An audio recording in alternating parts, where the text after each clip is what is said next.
Before we start up, I want to introduce Ellen Newhouse. That's you.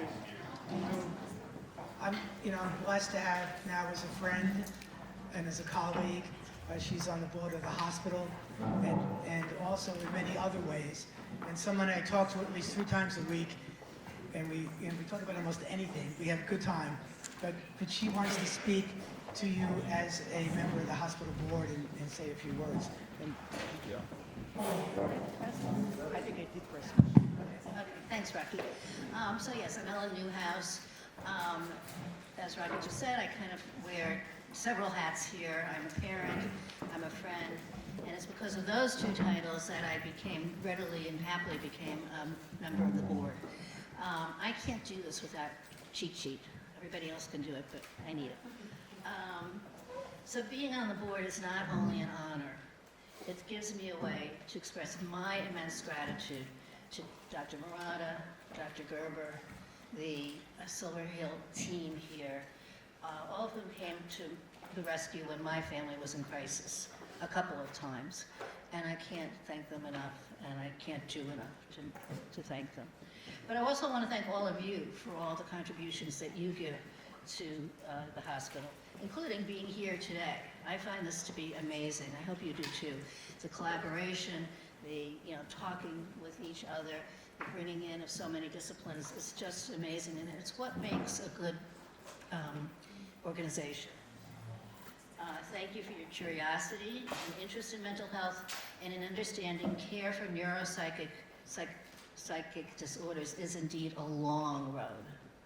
I hope the incredible information you're getting today resonates with you, and then we can build on all of this. The Center for the Treatment and Study of Neuropsychiatric Disorders, the house that Rocky built, is a lead program for our hospital.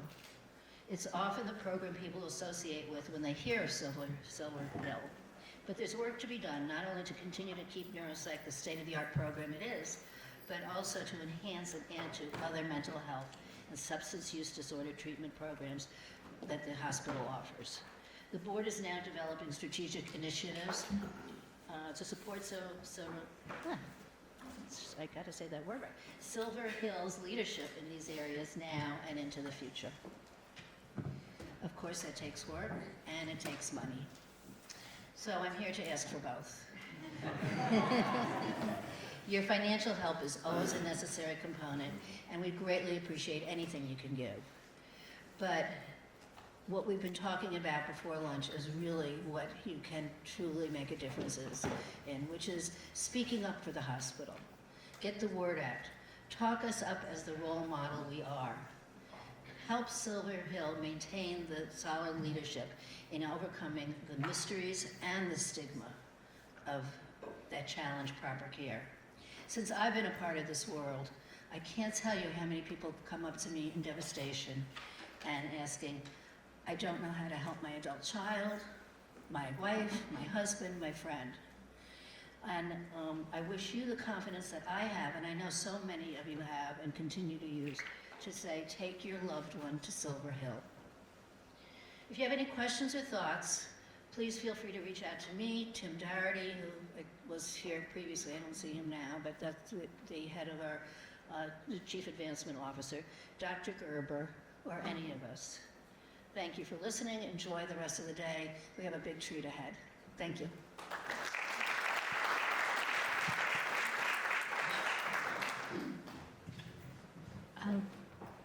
We're going to have Laura Brancato. Many of you know her, and I think she'll give herself a little bit of an introduction, do much better than I can, but the work that she does and the work she represents is an integral part of caring for people who have psychosis, because as Rocky has said, and as we all know, an enormous part of this illness is anosognosia, that people don't know what's wrong and how ill they are.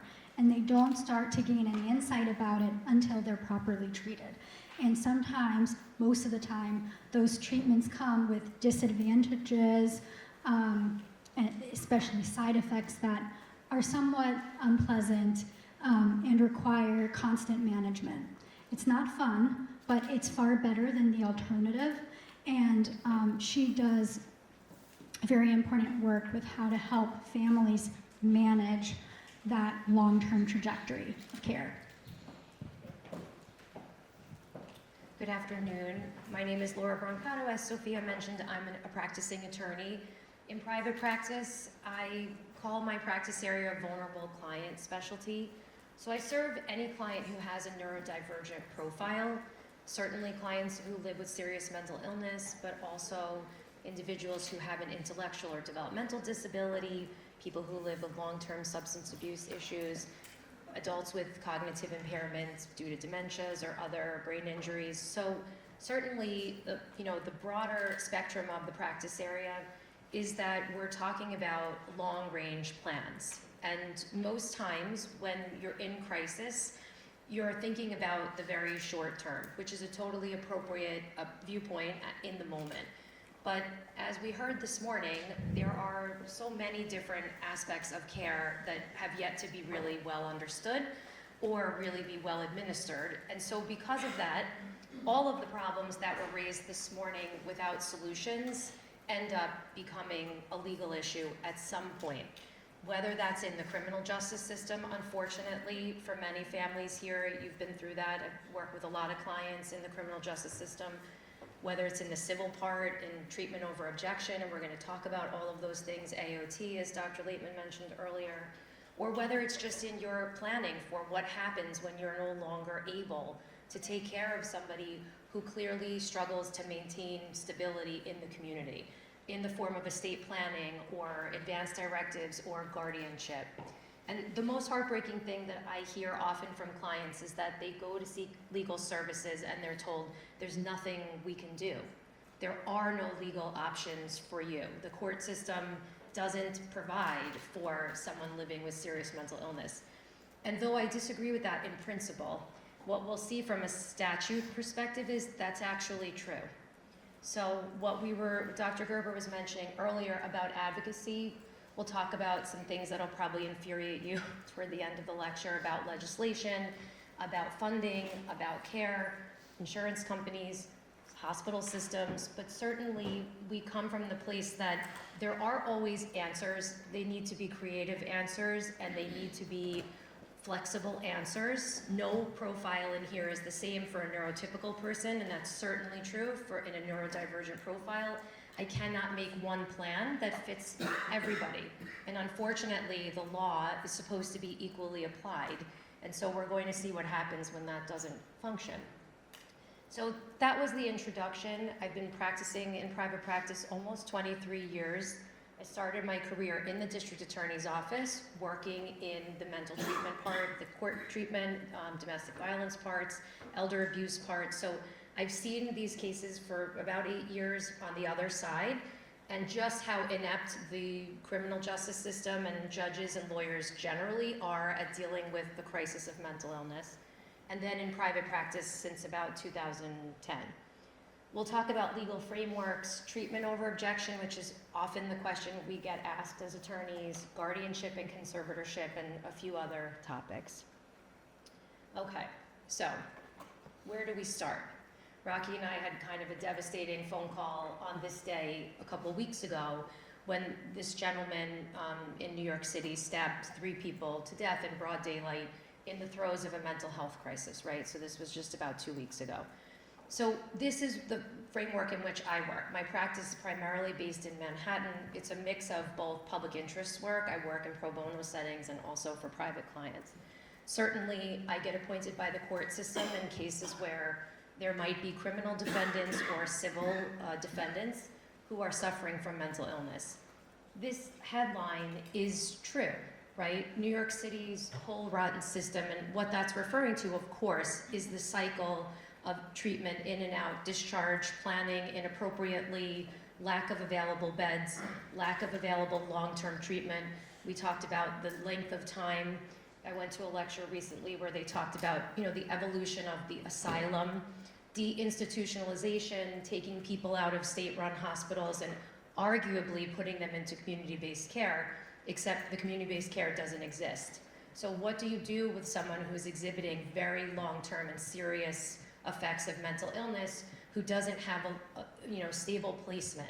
well, they become a victim of the system. And often, I don't know if you saw it, but on the front page of the New York Post and the Daily News, they had this gentleman's picture, and across the top it said lunatic, right? So the stigma of mental illness still exists. It's something from the legal system that I can say is really heartbreaking, because it helps to fuel, I think Dr. Gerber mentioned it earlier, and I think Dr. Cavoli mentioned it, this concept that there's an other, that this person is an other, and the rest of us are society. And this is someone who should be segmented. When in reality, though probably geographically and maybe from a financial standpoint, this gentleman struggled with poverty, he's not an other. He represents the larger issue of what happens when the law can't appropriately address mental illness. But these are just headlines. I did a quick Google search. You can pull any headline on any day in any jurisdiction. New York City, a national headline, USA Today, you know, people getting shoved in front of the subway. I mean, if you even listen to the way the mayor in New York City speaks about mental illness after one of these incidents happened, it's almost cringeworthy. You almost, you know, struggle to understand that he uses terms like maniac or lunatic or psycho when speaking about untreated mental illness. And I agree with Dr. Cavoli that the sooner people recognize it would be if a person who was in a diabetic seizure or shock wasn't treated with insulin, that we all understand that that would just be a natural side effect of improper medical care. So here we are, right? We're in this crisis point. I agree, it's at a crisis point. There have never been less judges available to deal with the crisis that we're facing. The judiciary is aging, the young judges coming in. Nobody wants to be assigned to the mental health part, I'll tell you that right now. It's the last assignment. Nobody wants to deal with complex cases or complex defendants.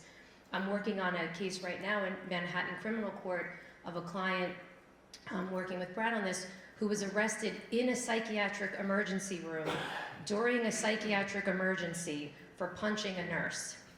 And he was indicted by the Manhattan County District Attorney's Office. And I had a conversation yesterday that if you heard it, you would feel very hopeless, where you're having this thought process of how can you indict somebody who, and indicting just means he's charged with a very serious felony crime now.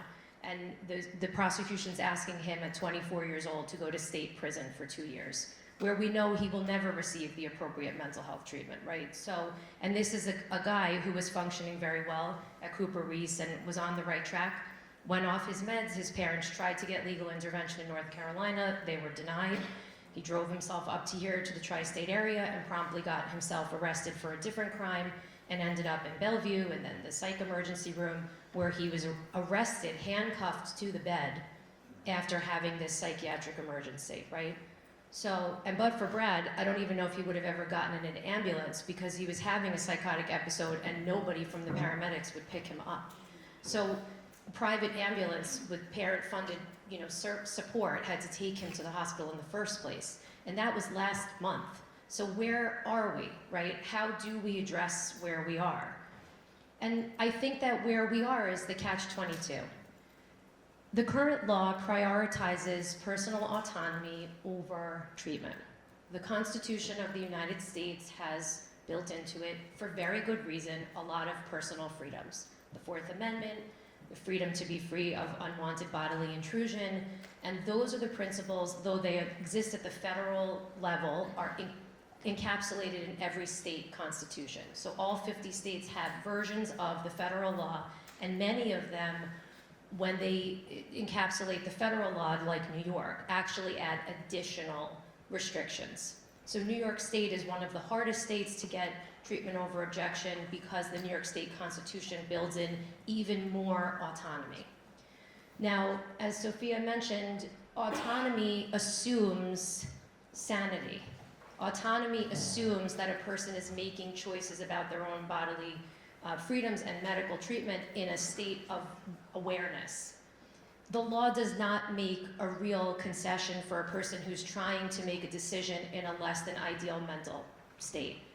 So here we have the problem of the dangerousness standard. So what do we do when a person doesn't have that legal mindset? We have to look, in the statutes talks about danger to self or others. Okay, so when you're living with a person who's unmedicated and unwell, you have a very real sense of how they are a danger to themselves or somebody else. But in isolation in a courtroom or in a jail cell or in a police station, the average subjective person might say, well, he didn't shove anybody in front of the subway today, so today he's not dangerous. The gentleman with the knife attack had been dangerous repeatedly for 20 years, right? But the standard requires the law to look at the person in that moment. We're fighting at the legislative level to say the look has to be broader. If you have medical records this high that detail your psychiatric history, why do we have to ignore your medical history when we make these decisions? And the answer is we shouldn't ignore it, or we end up on the front page of the newspaper. So without the dangerousness standard, you really can't get anywhere in the system. But the dangerousness standard requires the next thing, which is, you often hear it's 2PC, right? Physician certification. So the law requires that a physician, and there's some other in New York and Pennsylvania and some others, it could be a nurse practitioner, it could be a psychologist, 2 individuals certify the person is a danger to themselves or others. But here is a logistical barrier, right? If you're not in a medical setting, how do you get 2PC done? This is a question I answer every single day, right? Well, the answer is, if you have resources, we hire people to find you and come to you and hope that we can get those persons to write those 2PC orders, or we wait for you to get hurt or to hurt somebody else or to be sick in the street or some other emergency, and then we get to you when you're in the medical facility. The problem with that, of course, is the trauma involved in being taken off the street or pried out of an apartment or out of a car or something causes its own issues, both at the emergency room level and in the inpatient setting. So, that again, here is your barrier, here is your other catch-22. So if you can get to the fact that you're in a state that has a law you can use, you first have to get to dangerousness. You can only get to dangerousness if you have 2PC. You can only get to 2PC if you have access to medical care, and then you have HIPAA, right? So now you're moving down the line of how many hurdles do you have to clear to even get into the courtroom. HIPAA is one of the most commonly misunderstood and misapplied statutes that I've ever seen in the criminal or civil term.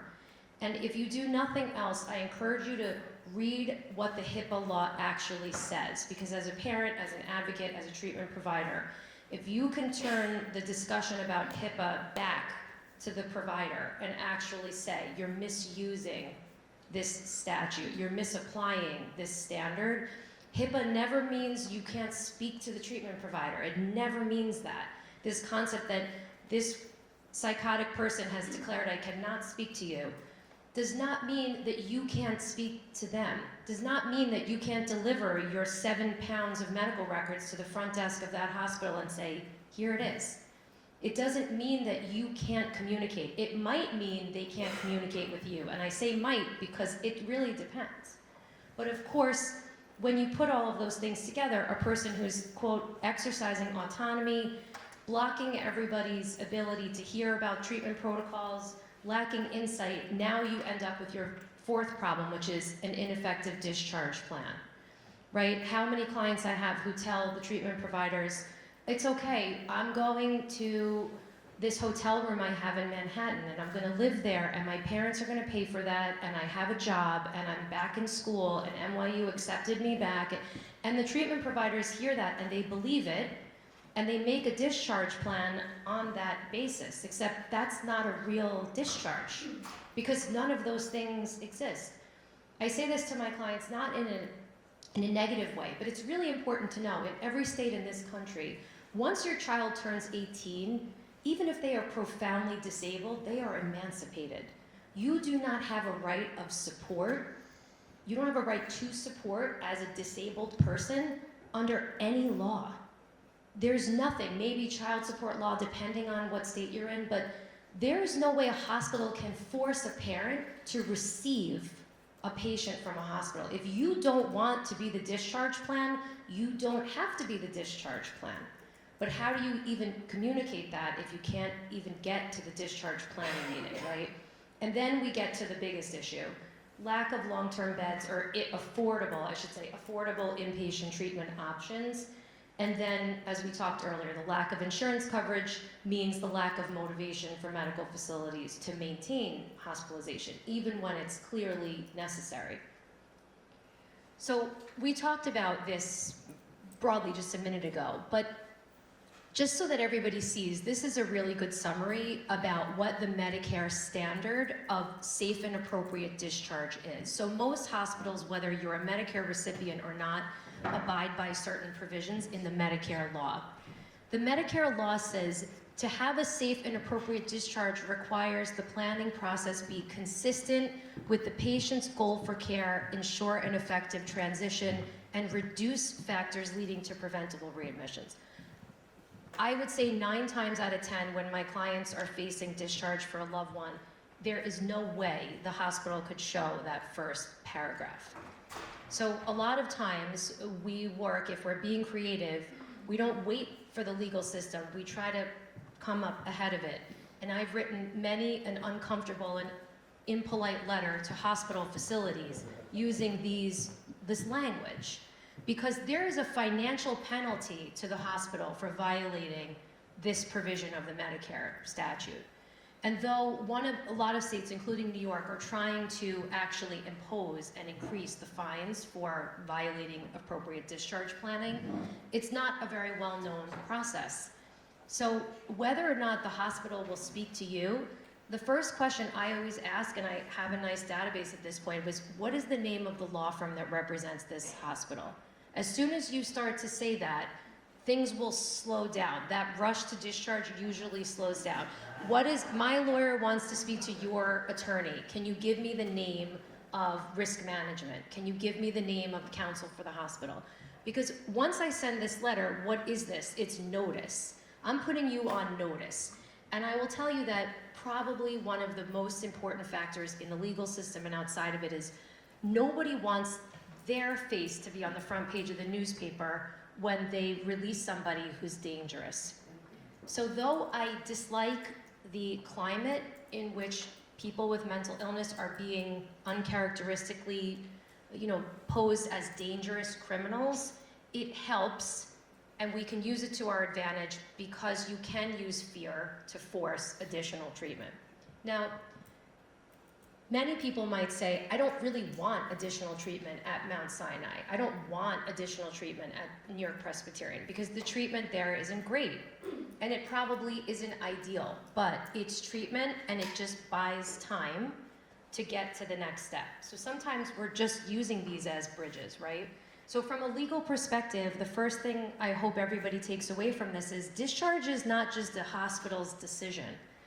Though it is in terms of patient beds, and they're often under a lot of pressure to turn that bed, the reality is that they have to have sufficient preparation. And this often happens.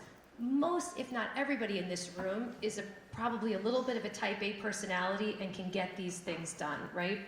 The hospital ends up shifting the burden to the families. Like, well, tell me where you want him to go. I'm not going to tell you. Tell me where you want him to go. That's your job. You have to sufficiently prepare him and identify what he or she needs for this smooth and safe transition. I'm not the hospital social worker. You're the hospital social worker, right? And so sometimes in our effort to kind of be there, and I know, reflexively as parents, we want to be there at every moment, we take away something that actually belongs someplace else. And I always like to just at least see, well, what are you proposing?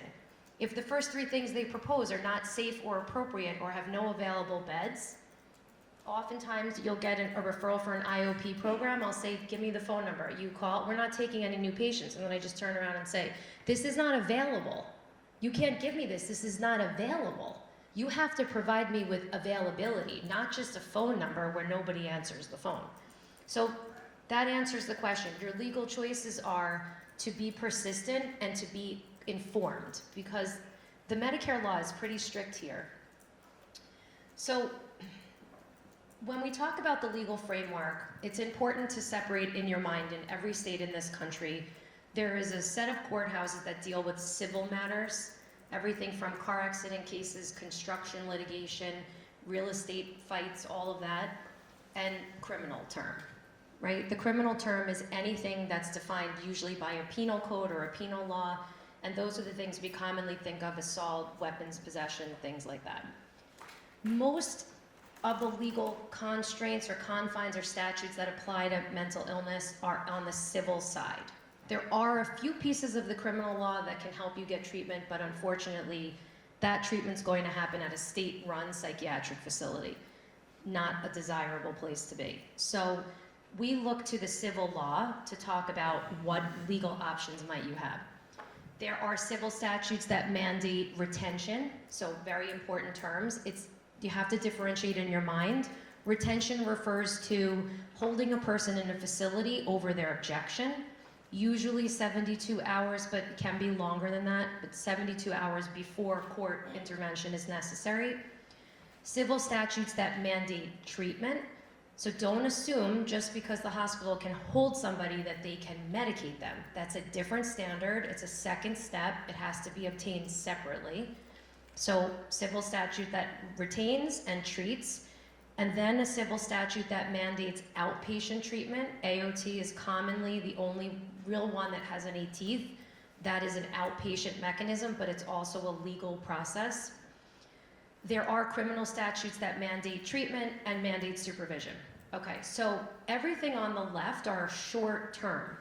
So the first two are usually somewhere between 2 weeks and 2 months. The AOT orders can be anywhere from 6 months to 2 years, but have to be renewed. There really are no permanent AOT orders.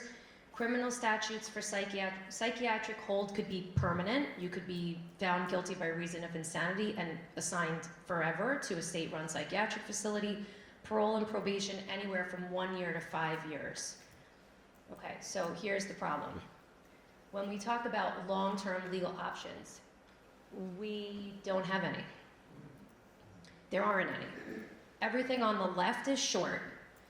Long-term legal options are a combination of everything on the left when you need it. And on the right, you might have your private planning or some other things that you're doing, some other legal framework, but you have to keep going back to the short term if you need help. There's nothing I can tell you if we succeed today, we'll get it forever, with the exception of guardianship. I don't have that here, and you'll see why in a minute.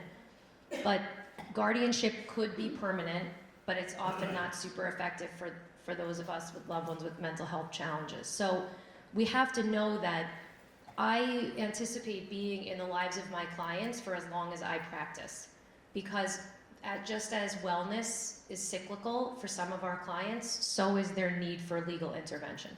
So there are going to be clients who I'll never seek court intervention for, and those who I seek it for every time they come off of the track, right? So when I speak to families, it's always about, we hope we never need to use any of these things, but they exist if we have to, and we'll visit them only when we get there. But we have to know that there are no long-term options. So in New York, the statute that deals with retention and treatment over objection and AOT is commonly known as Mental Hygiene Law Article 9. Most states model off of the New York State statute, so we're going to use that for purposes of discussion today, just so we understand the universe of what we're talking about. So most commonly sought during a hospitalization. As I said earlier, your 2 physician certification, let's say you've been successful. Someone was living unwell in the community or unhoused. We've gotten the 2 PCs, we get you to New York Presbyterian in White Plains, and now you're there and they evaluate you in the first 24 hours, and it's clear you're very unwell. Now, the statute says that any parent, sibling, or involved adult could be the person to bring the case to court, but most commonly, 99% of the time, the petitioner in that case is the hospital itself. So the hospital's going to court during the hospitalization. What's the problem with that? You need to already be hospitalized, right? So we're already seeing where Mental Hygiene Law Article 9 is a bit limited. Generally, upon the application of the hospital, as I said, so now you need a willing hospital system. Not every patient who's in inpatient treatment will the hospital agree needs to seek, a retention order. And I'll tell you this as an insider understanding. If you've ever been in a mental hygiene law part, you would sort of be stunned because it's like a factory scenario. Most often now, post-COVID, when everybody appears virtually, the respondent, the person who's mentally ill, is not even in the room.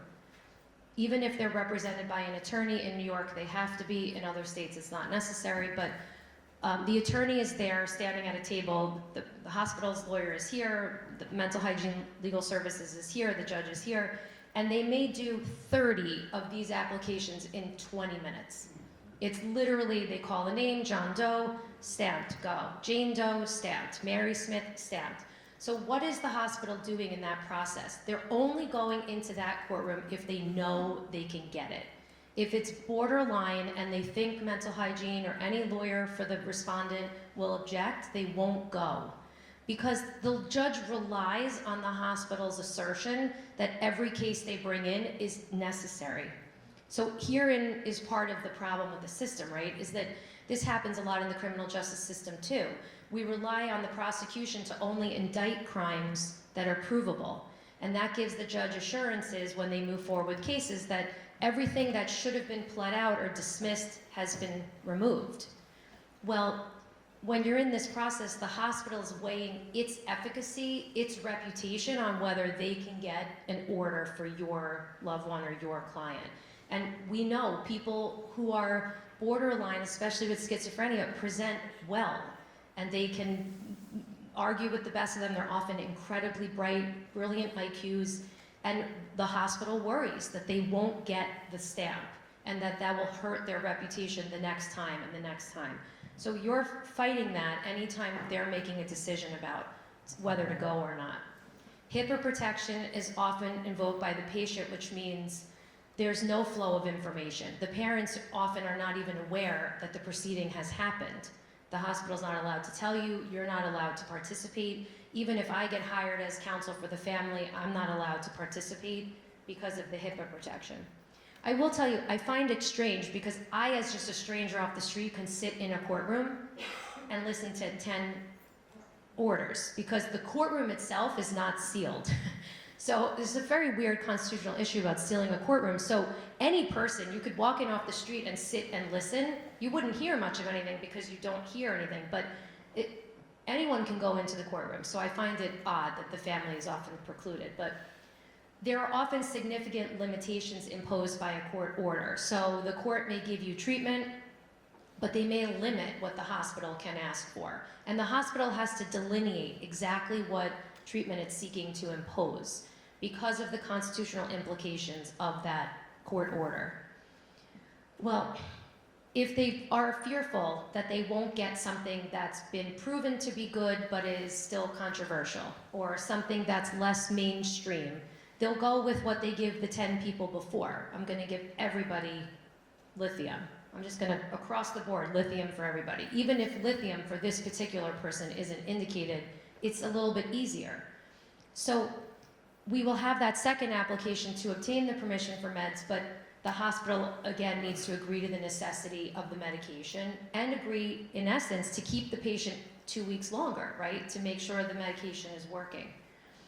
And then you're not permitted to attend and participate, so your outpatient support is uninformed. You have no idea all of these decisions are being made effectively about your life, because when this person gets discharged, they're coming back into your universe, but you're not allowed to participate in anything about how their care is going to be administered. It's a very strange outcome. So, and the cycle of hospitalization needs to be repeated, right? So here we go around and around again with the in and out of the hospital system. So whenever we're talking about mental hygiene laws like Article 9, we do feel a little bit of hopelessness when we have the discussion. What I hope you walk away with is that there is flexibility in here. And there are certain applications like mental health warrants that if you're living unhoused in the park somewhere, where if we can get to PC order, we can actually get a sheriff to pick you up and bring you to the hospital. If you're in a dangerous circumstance, I'll sometimes use that. The other thing to understand about Article 9 is how the legal process works for people is important. I am sure for anyone who's had to go through this with a loved one, if you ever had to be the petitioner and you had your names on that paper and your child's name was the respondent, they've reminded you of that you sued them. I can't believe you sued me. I can't believe you brought me to court. And that sits and resonates for a long time. It builds mistrust. If you let the hospital be the petitioner, the paperwork says New York Presbyterian by Eric Lang or whatever his name is versus John Doe. It doesn't say mom and dad versus John, or brother and sister versus John Doe. So there is something to be said for letting the institution do the institutional work, and the job of the lawyer and also the family is just to be the squeaky wheel and to advocate from the outside in. So probably the most effective plan that anybody can implement for somebody with serious mental illness, especially if they are reluctant to take medication, is the assisted outpatient treatment program. I put this language in here just so you would have it, but it basically talks about AOT being a form of civil commitment. So herein is your first indicator that the burden to get this is very high. You're basically, again, impeding on a constitutional right to bodily freedom. An AOT order requires a person to remain in the county in which they were discharged, at least initially, so that they can be under supervised outpatient treatment by a team. Now, this is a little bit of an old quote here, so it says it's available in 47 states. It's available in 49 states. The state we sit in is the only holdout. And for every time you read about it trying to make its way through the legislature here, you read about constitutional implications and the concerns about constitutional implications. But I think it's because of the lack of understanding about the severity of people living with severe mental illness and about how their treatment protocols need to be implemented, at least initially. So research has suggested repeatedly, and the reason many states have adopted it, is it's suggesting that there is a decreased likelihood of rehospitalization and a cost savings, because of course, as soon as we talk about money, everybody's interested. It's an imperfect oversight. I'm not here to say that AOT is perfect. Much of AOT depends on where you're in the program. So if you're in New York City, you're one of thousands of people in the AOT program. A lot depends on who's on your team. You have a social worker, a psychologist, a psychiatrist. There's an order with your medication requirements on there. Sometimes it mandates drug treatment, sometimes it mandates drug screenings. It can have all kinds of things in it. But again, you didn't participate in that process. So what that order says may or may not be what your private psychiatrist would agree to, and the care, usually the therapy that's provided, isn't the best. It's a lot of times virtual, it's not frequent, it may be once a month. Once a month is never going to be enough, right? Especially right after discharge. So though it's not perfect, those orders can be amended, they can be extended, and for many people, it's the kind of the oversight you need. So what does AOT do? It says that if you're under this assisted outpatient treatment order, you must be medication compliant. You must be compliant with whatever that treatment order says. If you're not, the AOT team can make a recommendation that you be brought back to the hospital for treatment. And what does that do again? It removes you from the conversation. You are no longer staring over your child. We were saying this at lunch, Jackie. Staring at your child like, did he take it today? Do you think? I don't know. He looks worse. He looks better. He seems off. She looks off. She's speaking quickly. I'm not sure. It's not really your job, right? And what that does is it just gives a little distance, because a lot of times the interplay between parents and kids specifically is tough. Infantilizing, feeling like nobody trusts you anymore. So this puts a third party in the driver's seat. It also stops us from having to get 2 PC.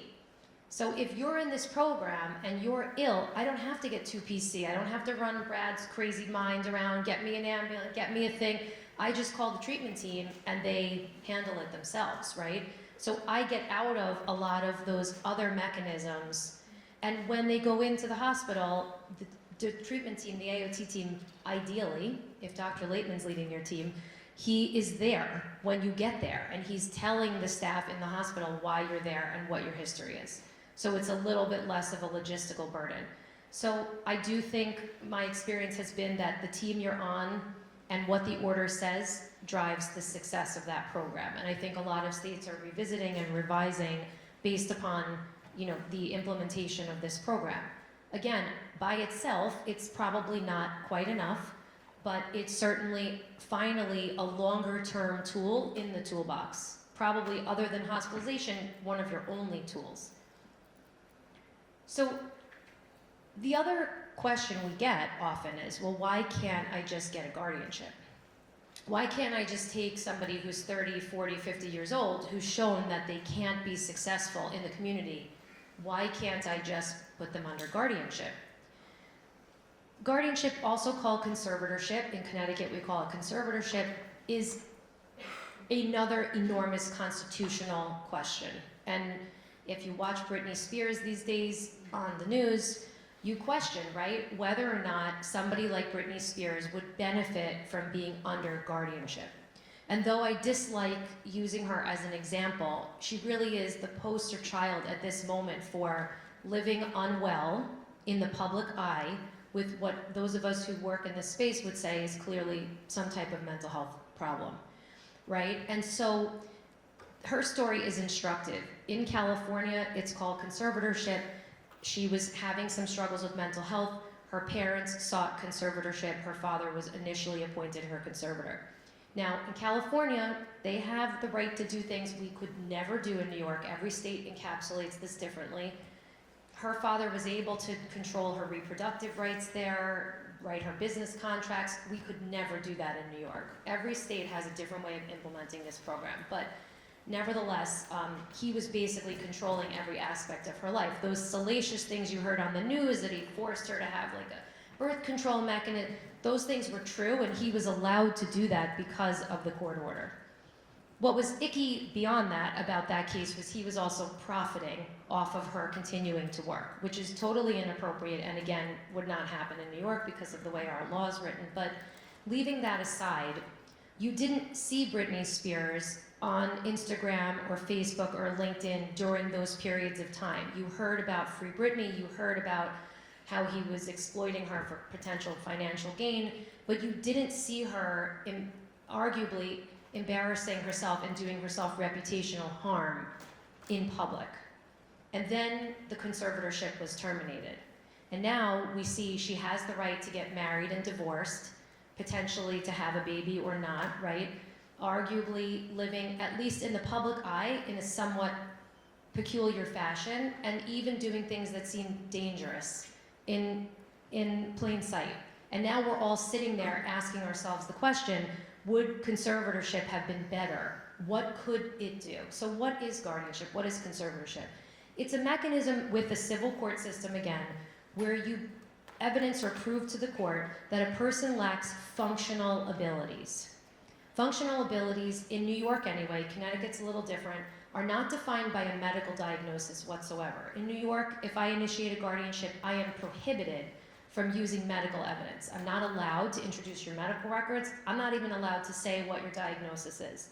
I have to evidence to the court, how do you fail to function? What about your persona, about your life is not functioning? Can you pay your own bills? Are you living without eating healthy food? Can you make your own doctor's appointments? Do you take your own medication? Can you manage your own finances? Are you subject to influence? Is somebody stealing from you? Is somebody physically abusing you, emotionally abusing you? So it's most often in every state used for those people who are suffering from cognitive or impairment or traumatic brain injury. It is not and has never been used prolifically for people with mental health issues because the statute also requires you to show the functional limitation is permanent or likely to be permanent. We all know with good mental health treatment, most of our clients can live very stable lives. So their functional limitation is not permanent. And the court struggles with that piece. And it should struggle with that piece because should every person who has a certain diagnosis be under conservatorship? Definitely not. In Connecticut, in order to initiate guardianship or conservatorship, you have to attach medical records. Should every person who leaves Silver Hill get a conservatorship application filed, somebody takes Dr. Murata's records and goes to the courthouse and says, I don't agree that my son wants to go back to New York City, get me conservatorship immediately so I can control every aspect of his life. I don't think any one of us would think that's reasonable in every case, right? So guardianship is it's an immovable force, and unfortunately it doesn't always apply very well to the lives that our clients or our loved ones lead. So it's also adversarial, very adversarial. Your name will be right there at the top, mom and dad versus John Doe. And trust me when I tell you that will sit for a long, long time. Because what happens in the courtroom is you have to be willing to get on the witness stand in an open room and look at your child and say, I think Joe Smith fails to function. He doesn't clean himself. He is embarrassing in public. His roommates are going to get on the stand and testify he's out of control, that he's inappropriate, a lot of very hurtful things. So I think that at the end of the day, guardianship can do more harm than good, and I spend a fair amount of time in New York undoing guardianships. Why? Because even if you survive the process, in New York and every other state in this country, you cannot use your guardianship order to force mental health treatment. So after everything that we did, you come out with an order that says you can pay his bills, you can make his medical appointments, you can try to find him a treatment program, but you can't force him to do any of those things. You can make the appointment, but you can't make him go. You can get him a room at Silver Hill, but you can't force him in. So what does it do for you? Guardianship is most efficient for persons with assets. So we have many clients who are living, who have lived, who have worked. They may have IRAs, they may have other assets, and they're using those assets inappropriately or using the money to keep themselves unwell. In that case, we would seek limited guardianship of just the finances to stop that misappropriation, right? But we wouldn't seek it over your person because there's nothing I can do with that order effectively, unless you have some other medical condition that needs treatment. But even then, I've never seen a doctor's office where you walk in with an order and a person kicking and screaming like he needs his insulin readjusted, and the person won't go in the treatment room and the doctor says, I'm taking him anyway because you have a guardianship order. It just doesn't happen. So in essence, you're ending up in a legal process where you come out with something that's not really efficient. So it's really inefficient if your main goal is mental health treatment or emergent treatment of any kind. So again, going back to that earlier diagram, this would be your longer term legal option, and it works in certain settings. And again, it's a part of this flexible idea of all the different legal constraints or different processes we can use if we need to. This has to be the least restrictive means, which means it has to be your last choice. You have to demonstrate in the process that you've tried everything else first. And of course, your loved one's going to get a lawyer by court mandate, and that opens a whole other can of worms. These proceedings can also be extremely expensive, hundreds of thousands of dollars, and it can often result in a lot of family discord. Because if not everybody's on the same page about whether to do this or not, this can also drive a wedge between people who had previously been working together. So is there a light at the end of the tunnel? I feel a lot of times when we come to conferences like this, you leave with this heaviness, and I think you should leave with the heaviness because it's a significant burden. There's a lot to be done. But there is a light at the end of the tunnel, and there is planning. There are proactive things that can be done. So for those who were in Rome, we talked a lot in that lecture about estate planning, powers of attorney, healthcare directives, which is a whole other discussion. But yes, there are things during periods of wellness that we can ask loved ones to do and engage in so we can be part of the safety net. Something that's become much more prolific, which is exciting, is the advancement of something called the Psychiatric Advance Directive. So generally, powers of attorney, healthcare proxies, even HIPAAs that clients will sign in advance are revocable. So during an emergency, many clients, in an effort to protect themselves, will revoke everything. They don't want anyone to help them. Psychiatric advance directives provide a way for a person who suffers from significant mental illness to dictate that if they are deemed to be in a psychiatric emergency, the directive becomes irrevocable and they can't revoke it. I actually just did one for a client working with Jackie, and in Chicago, what was interesting is that the healthcare directive has a box that you can check off that says, I permit this directive to remain in effect for 30 days after I revoke it, which I thought was really interesting. I had not seen that before. But so that you can't revoke it in an emergency. So I think states are trying to find different ways to give families the help that they need to get to the right information. We have to continue to advocate and destigmatize the need for mental health care. We need to talk more about how mental health is health, human health, and the number of people being diagnosed with significant mental illnesses is skyrocketing in every category. We won't be able to ignore it. I think the other piece here is that we talk about advanced community-based care. I think that'll be the subject of what comes after me. Better community-based care, more informed and robust community-based care that gives clients and residents purposeful lives. Because the mental health system that we're working in is just a treat and release. It doesn't have anything to do with quality of life. And we all know the biggest driver of success is if you wake up in the morning and in addition to the medication and the treatment, you have something to look forward to. You feel like your life has purpose. You are a part of society. You know, I often say to parents, you know, maybe your son acts out at Thanksgiving, probably for a whole host of reasons, but really hard to come home and see how everybody's life has moved forward. And they're still going back to whatever their residential program is, and they have nothing to show for the hard work that they've done. They can't say they have a skill, they can't say they have a talent or a career path or a degree, and they're among friends and family who are all, our society is based, I'm sure if you've ever been to Europe, you know, in the US, when you meet people, they say first, what do you do? It's the first question everybody asks you. In Europe and other countries, they say, what do you like to do? What are your hobbies? Where are you from? What do you like to eat? Here, everything is based upon how you achieve.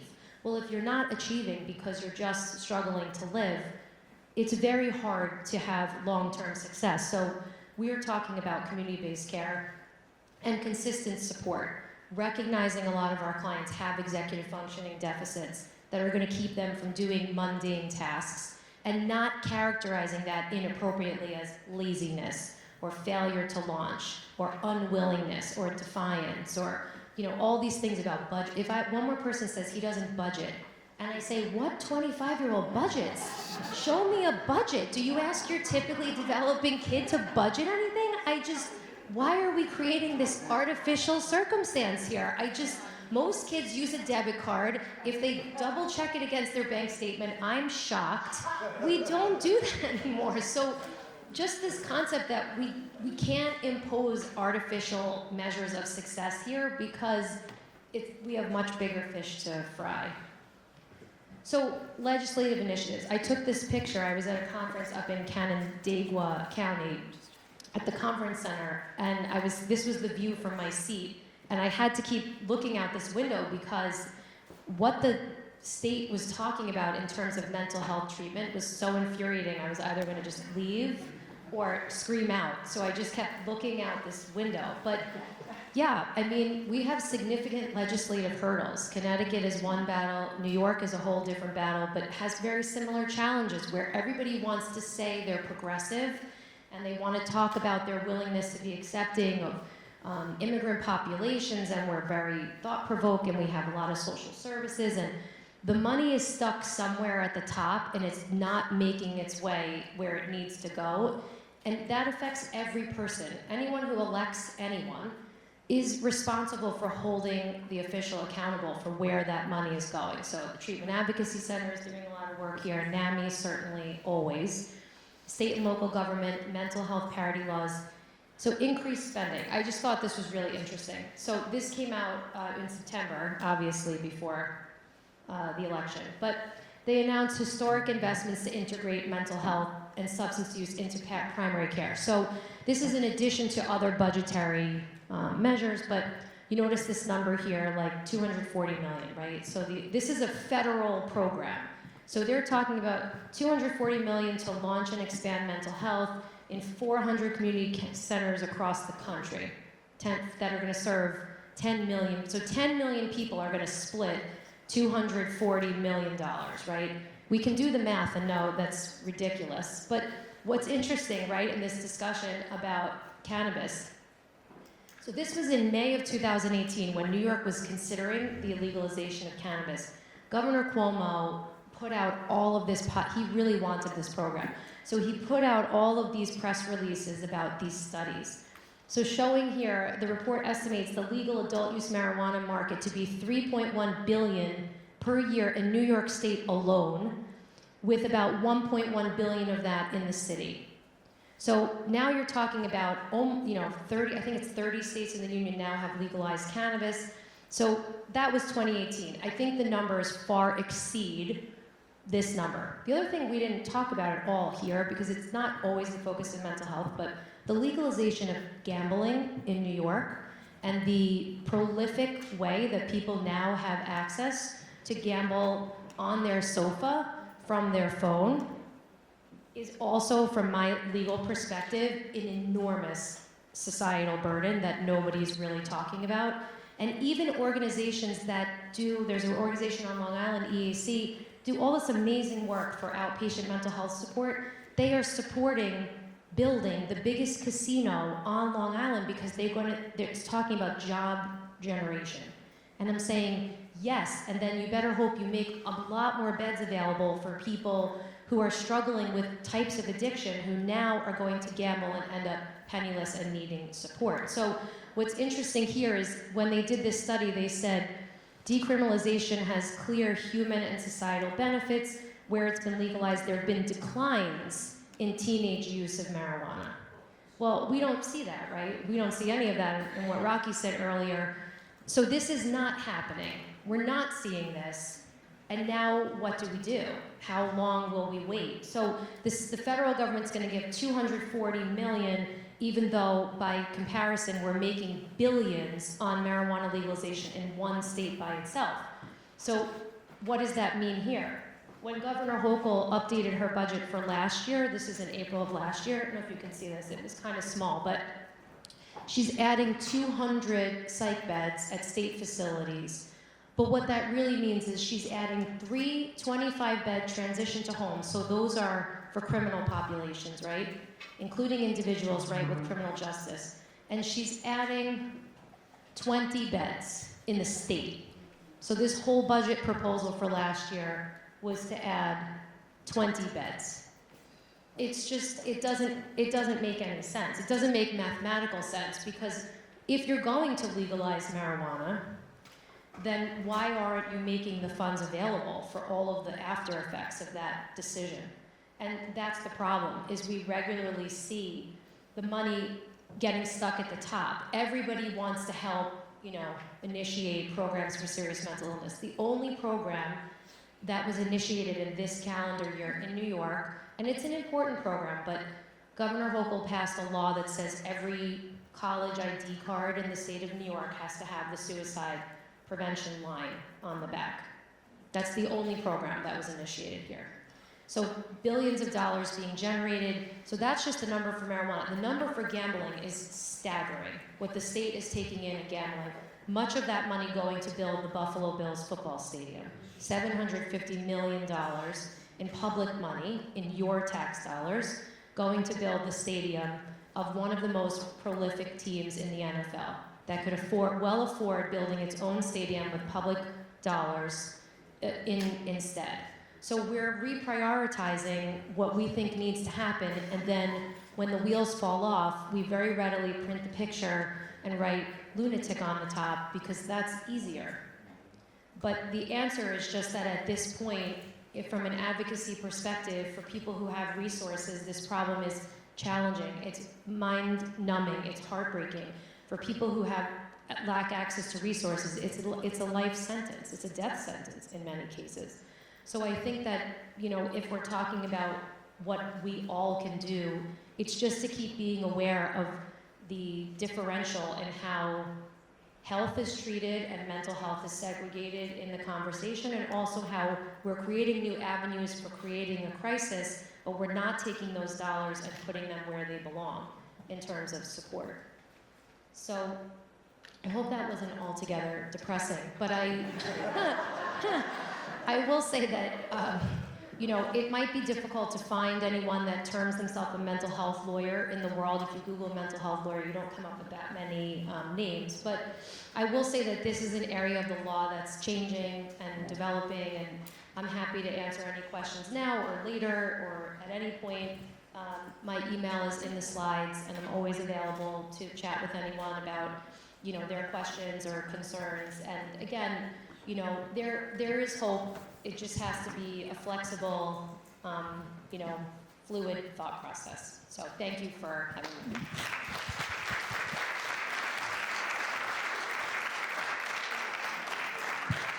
Laura, if you don't mind, I think we have some time for 2 or 3 questions before we take a break and come back for the last session.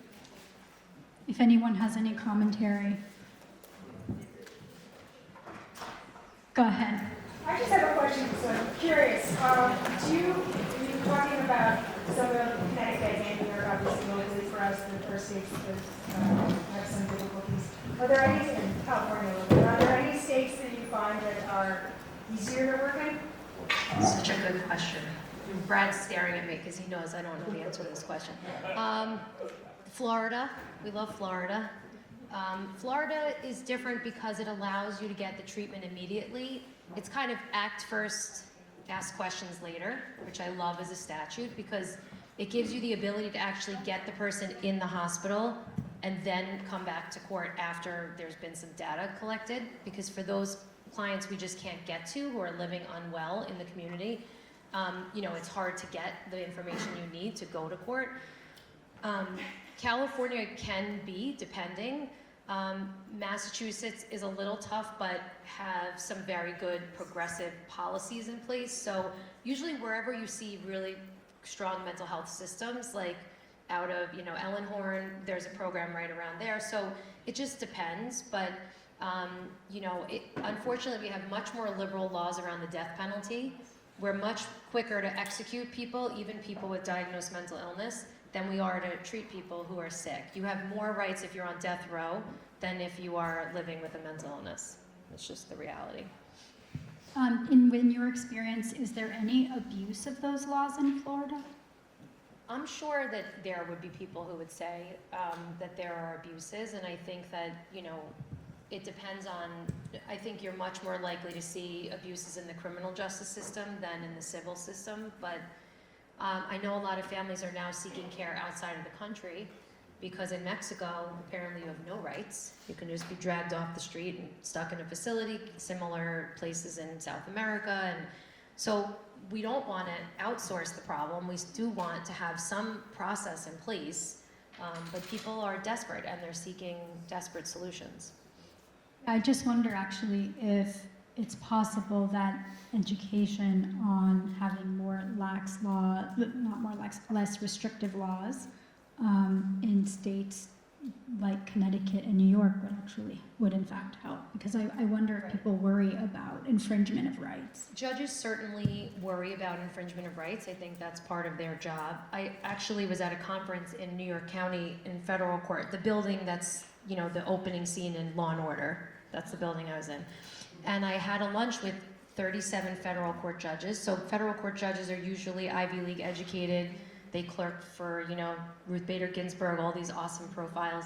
And we were having a discussion about mental illness, and not a single person had ever heard of any of the laws I was talking about.